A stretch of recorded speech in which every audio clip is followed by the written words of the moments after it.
Hey, welcome back to this week's episode of On the Level Leadership. And I'm Tammy. I'm your leadership and career growth coach. I'm here to help you be the best leader you can be so that you can grow in your career. All right. So life can be really hard at times, and being a leader or leadership as a general rule can be really, really tough at times as well. How we keep going when things aren't progressing or when bad news hits the fan in our organization can be really a tough call for all of us leaders. And as human beings in general, we sometimes struggle when things really go wrong. So this week I'm here to be your motivation mentor to help you overcome some of those more difficult times as a leader.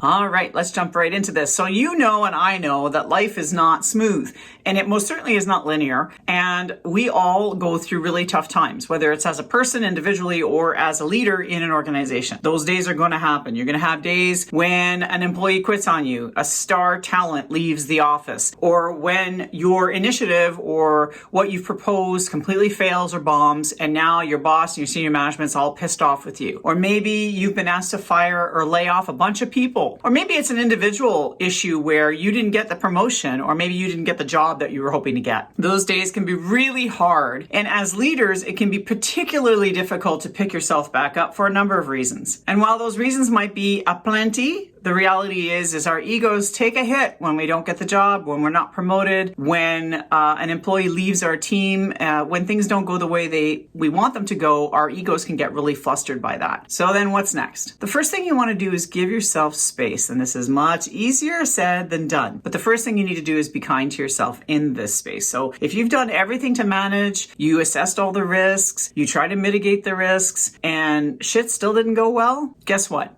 Remember that things don't always go well. And unfortunately, when we're raised as youngins into today's society, the typical school experience for most people, at least in North America, I can't speak for the rest of the world, but is that failure is not an option, right? We go to school and we learn that failure is a bad thing, that we should never fail, that we always have to pass. And then when we fail, it's because we're losers somehow. But that's not the case. And I think that as a leader, it's important to kind of spin this in your head to understand that when you fail, because things didn't go as planned, does not mean that you yourself are a failure, or that your team is a failure, or that your organization is a failure. In fact, what you've just done is you've learned. I like to call failures forced learning experiences, and they are FLEs, forced learning experiences, right? They're basically all about forcing you to learn something that you otherwise wouldn't have learned if you hadn't taken action. So you took action on something and it didn't go as well. So what I want you to do is spin this. Ask yourself some key questions. And it doesn't matter if the failure or the perceived loss is personal, or whether it's team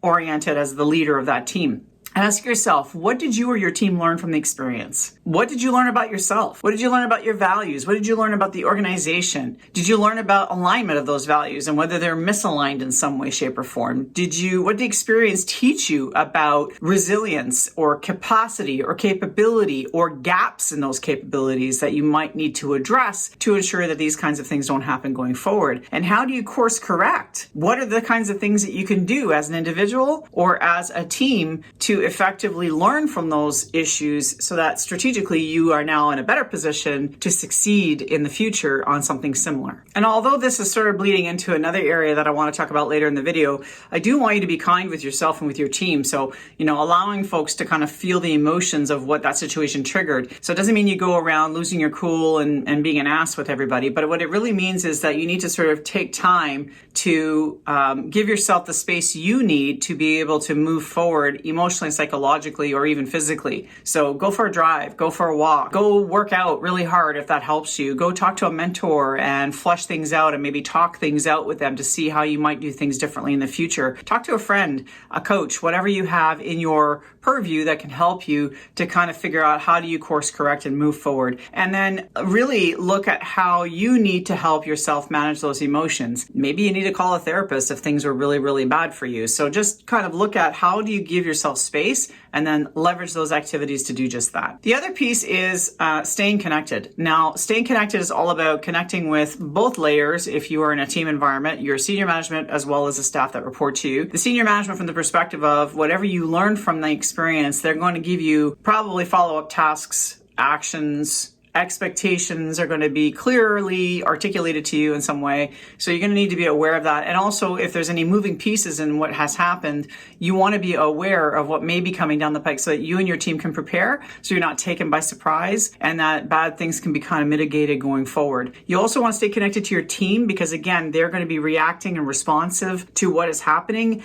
But more importantly, you're going to get ideas from them also in terms of what was learned. And I would engage the team, like have meetings, have one-on-ones, have group meetings, talk about the situation, what happened, and how you might be able to manage these things going forward in a better way or with a different approach. The last item is showing compassion and empathy. And this is a big one. And it's one that sometimes very logical, rationally minded people or very driven people have a hard time with because it's all about getting to the next task, getting to the next thing, achieving the next thing. However, it is really important and key that especially in those tough times, that you slow down the pace a little bit, take the foot off the gas, and show that compassion and empathy to yourself, but also to your team. And maybe even your senior management, because they may have struggled through whatever happened as well. So showing empathy and compassion is actually two-sided. Well, it's actually systemic, it's holistic, but there's really two main components to it. It's the mental and it's the heart-centered piece. So mentally, it's understanding the thoughts that people may be having, understanding not just what they're thinking about what occurred, but what they're thinking about the impact might be for them and how they're rationalizing things in their heads. So understanding that from an empathetic perspective is important, but also understanding the feelings part of what has just happened or the bad day that everybody's had or the bad moment that the organization has just experienced. It's really important to honor those feelings and what has triggered those feelings amongst the team. It doesn't mean you go have a cry fest in the corner with your team, but it most certainly means that you need to be empathetic to the fact that people are going to be stressed, they're going to be emotional, they might be angry, there may be frustration, there may be a lack of focus. And so just understanding that and being empathetic to that and then being able to work with the team to move beyond it is going to be really important. Some of the worst things that can happen when really bad things happen is the lack of power that we feel or not being empowered because of the situation that has occurred. Sometimes we feel very vulnerable as a person or as a team. And so it'll be really important for you all to look at what are the next logical steps as a team or as an individual that you can take so that you feel empowered or that you're empowering your team members to not feel like victims waiting for the next big shoe to drop, but rather being proactive and looking at how are the things, no matter how small, that we can take on now to help us deal with future issues or to be more resilient going forward and to learn from what we have just experienced. And I think that helps people feel empowered and really helps us to move on as human beings. The last thing I'm going to say about feeling compassion and empathy is that when really bad things happen, and I'm talking about the big stuff like mass layoffs or there's been a situation at work where there was violence involved, somebody lost their cool or what have you, then you want to bring in professionals to help you. Like as a leader, you should not be expected to burden or shoulder that burden on your own. You want to bring in professionals that are going to help support you and or your team in managing the reactions to the events that have occurred. So, you want to involve your employee assistance program folks if you have them. Maybe it's a union rep, maybe it's labor relations, maybe it's someone from HR, but figure out who can come and support you as the leader to help your team kind of manage those big emotions, especially when really nasty things happen in our environments. Remember that life isn't perfect. If you've done everything you can, know that and sit with that. And, obviously express your desire to learn from it to your senior leaders and talk to the folks that didn't hire you and find out why so you can learn from it. What did I say that wasn't right? Like, what kind of experience were you looking? How come I wasn't a good fit? The other piece to it as a team is, making sure that you support your team by saying to your senior leaders, we've learned from this. We have a strategy going forward. We heard you loud and clear. We now know the direction we need to take, etc. And just sort of provide that comfort so you can rebuild the trust that maybe was lost from the senior leaders in your leadership at the moment in time where that bad thing happened. So remember to always look for the lessons in all the crappy stuff that happens in our lives. Give yourself the space to deal with your reactions and your responses to it so that you come back as a leader, as a centered, calm, assertive leader. And remember to always show compassion and empathy, not just to your team, but to yourself. This too shall pass, folks. It always does. And rainbows never show up until after the storm has passed. Remember that. I am here every single week. So if this is the kind of content that you're interested in, make sure you subscribe to this channel and or follow the podcast that you are currently listening to. And if you really do need some help with your leadership, or you're challenged by your confidence levels, or you just want to grow as a leader in your skills and competencies, make sure that you click on the link down below where we can have a conversation on how I might be able to help you out. Other than that, I want to wish you all the best in your week. Be safe. Until next time.